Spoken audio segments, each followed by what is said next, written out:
Toyota Fortuner. So ang problema naman ito guys is check engine problem. So tingnan natin. So yan. So ito guys, lumabas yung check engine, visit your dealer, at saka yung indicator ng check engine sa gilid. So yan. Ito yung nakuha nating trouble code. So yan, P245C exhaust gas recirculation cooler bypass control circuit low. So ang nangyari nito guys, pinacheck to sa labas. Ang ginawa nila is nag-clean sila ng EGR, at saka pagkatapos is ganoon pa rin, hindi na delete itong code. So dinala nila sa atin. So ngayon tingnan natin kung ano yung magagawa natin dito. Let's go. So ito yung trouble area guys, yan. So tinanggal natin sakit ng vacuum switching valve. Ito yung vacuum switching valve. Ito yung sakit niya. So wala tayong nakuhang 12 volts dito. So during on or start, dapat mayroon tayong nakuha dito na 12 volts.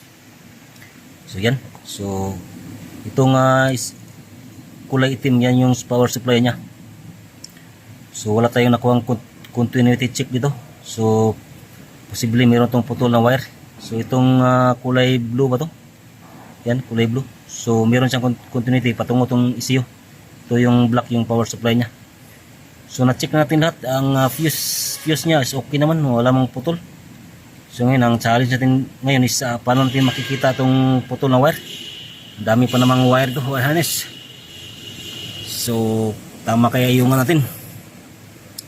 Duda natin na putol ang wire. So let's go. Dito hindi na tayo nagpalangay-langay pa guys. Binunot natin agad itong wire patungong ECU para makita natin agad yung hinahanap natin.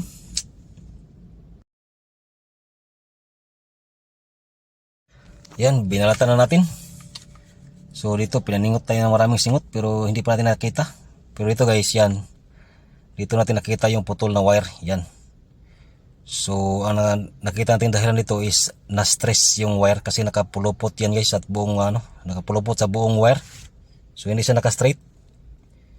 So yan yung kadugtong niya. So dapat ganyan yan nakapulupot. So nabinat siya guys, yan.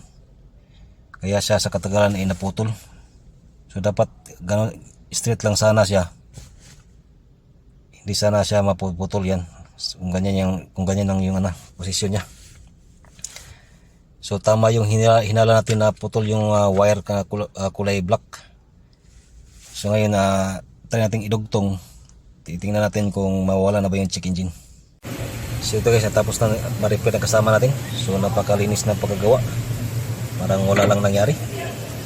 So ngayon start natin kung okay na ba. So yan. Engine start. So yun guys, tanggal na lahat ng indicator. So baka ma-experience nyo rin to. So at least meron kang idea. So maraming salamat sa panonood.